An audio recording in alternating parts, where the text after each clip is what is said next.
ನಮಸ್ತೆ ಎಲ್ಲರಿಗೂ. ಎಲ್ಲರೂ ಹೇಗಿದ್ದೀರಾ? ನಾನು ಚೆನ್ನಾಗಿದ್ದೀನಿ, ನೀವೆಲ್ಲ ಚೆನ್ನಾಗಿದ್ದೀರಾ ಅಂತ ಭಾವಿಸ್ತಾ ಇವತ್ತೊಂದು ಒಳ್ಳೆ ರೆಸಿಪಿ ತೊಗೊಂಡು ಬಂದು ಇದೆಲ್ಲರಿಗೂ ಇಷ್ಟ ಆಗುತ್ತೆ. ಇದು ನಾನು ಮಾಡ್ತಾ ಇರೋ ರೆಸಿಪಿ, ಇದು ಮೊಟ್ಟೆ ಬಿರಿಯಾನಿ. ನಾನು ಯಾವ ರೀತಿ ಮಾಡ್ತೀನಿ ಅಂತ ವಿಡಿಯೋ ಶೇರ್ ಮಾಡ್ತೀನಿ. ಇನ್ನು ಯಾರೆಲ್ಲ ನಿಸರ್ಗ ಕುಕಿಂಗ್ ಚಾನಲ್ನ ಸಬ್ಸ್ಕ್ರೈಬ್ ಮಾಡ್ಕೊಂಡೆ ನೋಡ್ತಾ ಇದ್ದೀರೋ ದಯವಿಟ್ಟು ಸಬ್ಸ್ಕ್ರೈಬ್ ಮಾಡ್ಕೊಂಡು ನೋಡಿ. ಇಷ್ಟವರೆ ಒಂದು ಲೈಕ್ ಮಾಡಿ, ನಿಮ್ಮ ಫ್ಯಾಮಿಲಿ ಫ್ರೆಂಡ್ಸ್ಗೂ ಶೇರ್ ಮಾಡಿ. ನನ್ನ ವಿಡಿಯೋನೆಲ್ಲ ಸ್ಕಿಪ್ ಮಾಡ್ದಂಗೆ ನೋಡಿ. ನಾನು ಅಷ್ಟೇ ಕೇಳ್ಕೊಳ್ಳೋದು, ನಾನು ಯಾವ ರೀತಿ ಮಾಡ್ತೀನಿ ಅಂತ ವಿಡಿಯೋ ಶೇರ್ ಮಾಡ್ತೀನಿ. ಬನ್ನಿ. ಇಲ್ಲಿ ನಾನು 6 ಮೊಟ್ಟೆನ ಕುಕ್ಕರ್ಗೆ ಹಾಕ್ಕೊಂಡು ಬೇಯಿಸ್ಕೊತಾ ಇದ್ದೀನಿ. ಮೊಟ್ಟೆ ಚೆನ್ನಾಗಿದೆಯಾ ಅಂತ ಒಂದು ಸಲ ಚೆಕ್ ಮಾಡಿ ವಿಷಲ್ ಹಾಕ್ಸ್ಕೋಬೇಕಾಗುತ್ತೆ. ನೋಡಿ, 1 ಚೊಂಬು ನೀರು ಹಾಕ್ಕೊಂಡಿದ್ದೀನಿ, ಒಂದು ಅರ್ಧ ಸ್ಪೂನಷ್ಟು ಉಪ್ಪು ಹಾಕ್ತಾಯಿದ್ದೀನಿ. 1 ವಿಷಲ್ ಹಾಕ್ಸ್ಕೊಂಡ್ರೆ ಸಾಕು. ಪಾತ್ರೆ ಆದರೆ ಸ್ವಲ್ಪ ಟೈಮ್ ಜಾಸ್ತಿ ಹಿಡಿಯುತ್ತೆ ಅಂತೇಳಿ ನಾನು ಕುಕ್ಕರಲ್ಲಿ 1 ವಿಷಲ್ ಹಾಕ್ಸ್ಕೊತೀನಿ. ಒಂದು 5ರಿಂದ 6 ಉದ್ದುದ್ದ ಹೆಚ್ಚಿಟ್ಕೊಂಡಿರೋಂಥ ಈರುಳ್ಳಿ ಇಟ್ಕೊಂಡಿದ್ದೀನಿ. ಟೊಮೊಟೊ ನೋಡಿ, ಒಂದು 3 ಟೊಮೊಟೊ ಹಣ್ಣಾಗಿರೋಂಥ ಟೊಮೊಟೊ ತೊಗೊಂಡಿದ್ದೀನಿ.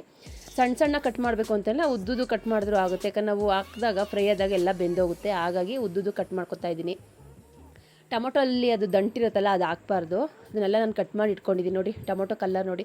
ಪುದೀನ ಸೊಪ್ಪು ತೊಗೊಂಡಿದ್ದೀನಿ, ಫ್ರೆಶ್ ಆಗಿತ್ತು ಪುದೀನ, ನಮ್ಮ ಗಿಡದ್ದೇ ಇದು. ಮಿಕ್ಸಿ ಬಟ್ಲು ತೊಗೊಂಡು ಸಿಂಪಲಾಗಿ ಒಂದು ಮಸಾಲೆ ರೆಡಿ ಮಾಡ್ಕೊತಾ ಇದ್ದೀನಿ. ಕೊತ್ತಂಬರಿ ಸೊಪ್ಪು ಹಾಕಿದ್ದೀನಿ, ಶುಂಠಿ ಹಾಕಿದ್ದೀನಿ, ಬೆಳ್ಳುಳ್ಳಿ ಹಾಕಿದ್ದೀನಿ, ಹಸಿಮೆಣ್ಸಿಕಾಯಿ ಖಾರಕ್ಕೆ ಎಷ್ಟು ಬೇಕೋ ಅಷ್ಟು ಹಸಿಮೆಣ್ಸಿಕಾಯಿ ಹಾಕಿದ್ದೀನಿ. ಇದಕ್ಕೆ ನಾವು ಪುದೀನ ಒಂದು ಅರ್ಧ ತೊಗೊಂಡು ಇಟ್ಕೊಂಡಿದ್ದೀನಿ, ಇನ್ನು ಅರ್ಧ ಹಂಗೆ ಒಗ್ಗರಣೆಗೆ ಅಂತ ಇಟ್ಕೊಂಡಿದ್ದೀನಿ. ಪುದೀನ, ಶುಂಠಿ, ಬೆಳ್ಳುಳ್ಳಿ, ಹಸಿಮೆಣ್ಸಿಕಾಯಿ ಹಾಕ್ಬಿಟ್ಟು ಒಂದು ಅರ್ಧ ಬಟ್ಲಷ್ಟು ಹಸಿ ತೆಂಗಿನಕಾಯಿ ತುರಿ. ಮೊಟ್ಟೆ ಬಿರಿಯಾನಿಗೆ ಈ ಥರ ಮಾಡೋದ್ರಿಂದ ಟೇಸ್ಟ್ ಚೆನ್ನಾಗಿರುತ್ತೆ. ಒಂದೇ ಒಂದು ಏಲಕ್ಕಿ ಕಾಯಿ ಹಾಕಿದ್ದೀನಿ, 1ರಿಂದ 1.5 ಇಂಚಷ್ಟು ಚಕ್ಕೆ, ಒಂದು 4ರಿಂದ 5 ಲವಂಗ. ಇದನ್ನೆಲ್ಲ ಹಾಕ್ಕೊಂಡು ನೀರು ಹಾಕ್ಕೊಂಡು ನೈಸಿಗೆ ಪೇಸ್ಟ್ ಮಾಡ್ಕೋಬೇಕಾಗುತ್ತೆ. ಈ ಥರ ಮಾಡೋದ್ರಿಂದ ಮೊಟ್ಟೆ ಬಿರಿಯಾನಿಗೆ ಒಳ್ಳೆ ಫ್ಲೇವರ್ ಕೊಡುತ್ತೆ. ಹಾಗಾಗಿ ನಾನು ಒಂದೇ ಥರ ಮಾಡೋದಿಲ್ಲ, ಅವಾಗವಾಗ ಮಾಡಬೇಕಾದ್ರೆ ಚೇಂಜ್ ಮಾಡ್ತೀನಿ ನಾನು ಅಡುಗೆನ. ನೋಡಿ, ಇವಾಗ ಮೊಟ್ಟೆ ಎಲ್ಲ ಚೆನ್ನಾಗಿ ಬೆಂದಿದೆ. ಈ ಥರ 1 ವಿಷಲ್ ಹಾಕ್ಸ್ಕೊಂಡ್ರೆ 5 ನಿಮಿಷನೂ ಆಗೋದಿಲ್ಲ, ಅಷ್ಟು ಬೇಗ ವಿಷಲ್ ಬರುತ್ತಲ್ವ. ಹಾಗಾಗಿ ಕೆಲಸ ಬೇಗ ಆಗುತ್ತೆ ಅಂತೇಳಿ ಕುಕ್ಕರ್ಗೆ ಹಾಕ್ಕೊಂಡು ಮೊಟ್ಟೆನೆಲ್ಲ ನೀಟಾಗಿ ಸಿಪ್ಪೆ ತೊಗೊಂಡು ಈ ಥರ ಸೆಂಟ್ರ್ ಸೀಳೋದ್ರಿಂದ ಅದು ಉಪ್ಪು ಖಾರ ಎಲ್ಲ ಇಳಿಯುತ್ತೆ ಅಂತೇಳಿ ನಾನು ಈ ಥರ ಸೆಂಟ್ರ್ ಸೀಳ್ಕೊತಾ ಇದ್ದೀನಿ.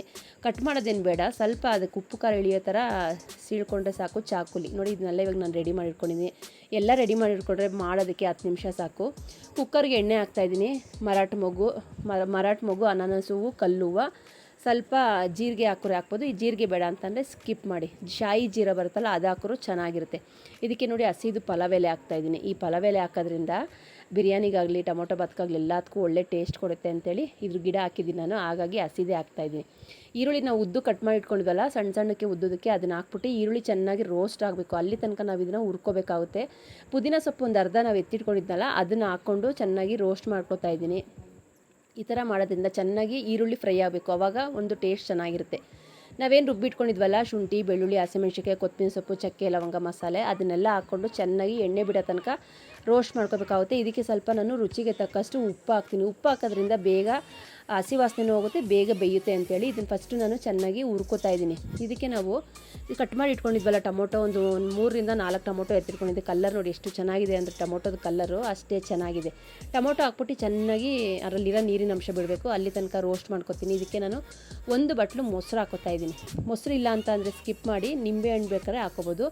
ನಿಂಬೆಹಣ್ಣು ನಾನು ಹಾಕ್ಕೊಂಡಿಲ್ಲ, ಅದ್ರ ಬದಲು ಮೊಸರು ಹಾಕ್ಕೊಂಡಿರಿ. ಮೊಸರು ಹಾಕೋದ್ರಿಂದ ಟೇಸ್ಟ್ ಚೆನ್ನಾಗಿರುತ್ತೆ ಅಂತೇಳಿ ಮೊಸರು ಹಾಕಿದ್ದೀನಿ. ಇದು ಮೊಸರು ಹಾಕ್ಬಿಟ್ಟು ಚೆನ್ನಾಗಿ ಕೈ ಆಡಬೇಕಾಗುತ್ತೆ, ಇಲ್ಲಾಂದರೆ ಒಡುಕ್ಲಾಗ್ಬಿಡುತ್ತೆ. ಇದಕ್ಕೆ ನಾನು ಒಂದು ಅರ್ಧ ಸ್ಪೂನಷ್ಟು ಗರಂ ಮಸಾಲೆ ಹಾಕಿದ್ದೀನಿ. ಆಲ್ರೆಡಿ ಚಕ್ಕೆ ಲವಂಗೆಲ್ಲ ಹಾಕಿರೋದ್ರಿಂದ ಸ್ವಲ್ಪ ಜಾಸ್ತಿ ಚೆನ್ನಾಗಿರಲಿ ಅಂತೇಳಿ ಒಂದು ಅರ್ಧ ಸ್ಪೂನಷ್ಟು ಗರಂ ಮಸಾಲೆ ಹಾಕಿ. ಅಕ್ಕಿನ ನಾನು 2 ಗ್ಲಾಸ್ ಅಕ್ಕಿ ತೊಗೊಂಡಿದ್ದೆ, ನೀಟಾಗಿ ವಾಶ್ ಮಾಡಿ ಇಟ್ಕೊಂಡಿದ್ದೆ. ಅದ್ರ ನೀರನ್ನೆಲ್ಲ ಸೋರ್ಲಕ್ಕೆ ಇಟ್ಬಿಟ್ಟು ಏನು ಮಸಾಲೆ ಬೇಯ್ತಿತ್ತಲ್ವ, ಅಕ್ಕಿನ ಹಾಕ್ಬಿಟ್ಟು ಚೆನ್ನಾಗಿ ಮಸಾಲೆಯಲ್ಲಿ ಒಂದು 2ರಿಂದ 3 ನಿಮಿಷ ಈ ಥರ ಹುರ್ಕೋಬೇಕಾಗುತ್ತೆ. ನೋಡಿ, ಚೆನ್ನಾಗಿ ಉರಿಬೇಕು. ಉರಿಯೋದ್ರಿಂದ ಅನ್ನ ಒಡೆಯೋದಿಲ್ಲ ಮತ್ತು ಮೆತ್ತಗೂ ಆಗೋದಿಲ್ಲ, ಚೆನ್ನಾಗಿ ಬೇಯುತ್ತೆ ಅನ್ನ. ನೀರು ನಾನು ಬಿಸಿನೀರು ಮಾಡಿ ಇಟ್ಕೊಂಡಿದ್ದೆ. ಇಂಥ ಅಡುಗೆಗೆಲ್ಲನೂ ಬಿಸಿನೀರನ್ನ ರೆಡಿ ಮಾಡಿ ಇಟ್ಕೋಬೇಕಾಗುತ್ತೆ. ಬಿಸಿನೀರು ಹಾಕೋದ್ರಿಂದ ಇದಕ್ಕೆ ರುಚಿ ಚೆನ್ನಾಗಿರುತ್ತೆ, ಎಕ್ಸ್ಟ್ರಾ ಫ್ಲೇವರ್ ಕೊಡುತ್ತೆ, ರುಚಿನೂ ಕೊಡುತ್ತೆ. ಅದೇ ರೀತಿಯೇ ಅಕ್ಕಿಗೆ ನೀರಲ್ಲಿ ಹಾಕ್ಬಿಟ್ಟು ಚೆನ್ನಾಗಿ ಕುದಿಬೇಕು. ಉಪ್ಪು ಖಾರ ಎಲ್ಲ ಕರೆಕ್ಟಾಗಿದೆ ಅಂತ ಒಂದು ಸಲ ಚೆಕ್ ಮಾಡಿ. ಖಾರ ಕಮ್ಮಿ ಇತ್ತು ಅಂತಂದರೆ ಒಣಮೆಣ್ಸಿಕಾಯಿ ಹಾಕ್ಕೋಬೋದು, ಖಾರ ಕರೆಕ್ಟಾಗಿತ್ತು ಅಂತಂದರೆ ಉಪ್ಪು ಕಮ್ಮಿ ಇದ್ದರೆ ಉಪ್ಪು ಕೂಡ ಹಾಕ್ಕೋಬೋದು. ಇದೆಲ್ಲ ಹಾಕಿ ಚೆನ್ನಾಗಿ ಕುದಿಬೇಕಾದ್ರೆ, ಇನ್ನೇನು ಲಿಡ್ನ ಕ್ಲೋಸ್ ಮಾಡ್ತೀವಿ ಅನ್ಬೇಕಾದ್ರೆ, ನಾವು ಮೊಟ್ಟೆನ ಬೇಯಿಸ್ಬಿಟ್ಟು ಸಿಪ್ಪೆ ತೆಗೆದಿಟ್ಟಿದ್ನಲ್ಲ, ಅದನ್ನ ಹಾಕ್ಕೊಂಡು ಜಾಸ್ತಿ ಕೈ ಆಡಬಾರ್ದು.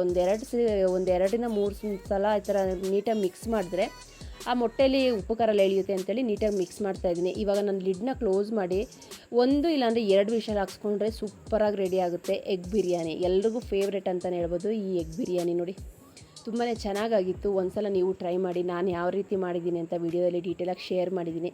ಇದ್ರ ಬದಲು ಮೊಟ್ಟೆ ಬೇಡ ಅಂತ ಅಂದರೆ ಚಿಕನ್ ಕೂಡ ಹಾಕ್ಕೋಬೋದು. ಬೇಸಿಕ್ ಒಂದೇ ಇರುತ್ತೆ, ಅಂದರೆ ಮಾಡೋ ರೀತಿ ಸ್ವಲ್ಪ ಚೇಂಜ್ ಇರುತ್ತೆ. ನೋಡಿ, ನಾನು ಹಂಗೂ ಮಾಡಬೇಕಾದ್ರೆ ಸ್ವಲ್ಪ ತಳ ಹಿಡಿತು, ಯಾಕಂದರೆ ಅಕ್ಕಿ ಜಾಸ್ತಿ ಹಾಕಿದ್ನಲ್ವ, ಸ್ವಲ್ಪ ವಿಷಲ್ ಬರೋದು ಲೇಟ್ ಆಯಿತು ಅಂತೇಳಿ. ತಳ ಹಿಡಿಸ್ಬಾರ್ದು, ತಳ ಹಿಡಿಸಿಲ್ಲ ಅಂತಂದರೆ ಇನ್ನೂ ಚೆನ್ನಾಗಿರುತ್ತೆ. ತುಂಬ ಏನು ತಳ ಹಿಡಿದ್ರಲ್ಲ, ಸ್ವಲ್ಪ ಮಿಕ್ಸ್ ಮಾಡಬೇಕಾದ್ರೆ ಅಷ್ಟು ಕಾಣ್ತಾ ಇತ್ತು ಅಷ್ಟೇ, ಬಿಟ್ಟರೆ ತುಂಬಾ ಚೆನ್ನಾಗಾಗಿತ್ತು. ಪಾತ್ರೆ ದಮ್ ಕಟ್ಟಿ ಮಾಡ್ತೀವಿ ಅಂತಂದರೆ ಇನ್ನೂ ಚೆನ್ನಾಗಿರುತ್ತೆ ಈ ಮೊಟ್ಟೆ ಬಿರಿಯಾನಿ. ಪಾತ್ರೆ ಮಾಡ್ಬೋದು ಅಂದರೆ ಮಾಡ್ಕೋಬೋದು. ನಾನು ಕುಕ್ಕರಲ್ಲೇ ಮಾಡಿದ್ರಿಂದ ಈ ಥರ ಬಂದಿದೆ ನೋಡಿ.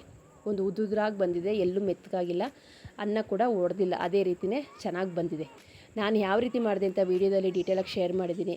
ಈ ವಿಡಿಯೋ ಇಷ್ಟವಾದಲ್ಲಿ ಲೈಕ್ ಮಾಡಿ, ಶೇರ್ ಮಾಡಿ, ಕಮೆಂಟ್ ಮಾಡಿ. ನಿಸರ್ಗ ಕುಕಿಂಗ್ ಚಾನಲ್ನ ಇನ್ನೂ ಯಾರೆಲ್ಲ ಸಬ್ಸ್ಕ್ರೈಬ್ ಮಾಡ್ಕೊಂಡೆ ನೋಡ್ತಾ ಇದ್ದೀರೋ ದಯವಿಟ್ಟು ಸಬ್ಸ್ಕ್ರೈಬ್ ಮಾಡ್ಕೊಂಡು ನೋಡಿ. ಇಷ್ಟವಾದರೆ ಒಂದು ಲೈಕ್ ಮಾಡಿ, ನಿಮ್ಮ ಫ್ಯಾಮಿಲಿ ಫ್ರೆಂಡ್ಸ್ಗೂ ಶೇರ್ ಮಾಡಿ. ನನ್ನ ವೀಡಿಯೋನ ಎಲ್ಲೂ ಸ್ಕಿಪ್ ಮಾಡ್ದಂಗೆ ನೋಡಿ, ನಾನು ಅಷ್ಟೇ ಕೇಳ್ಕೊಳ್ಳೋದು.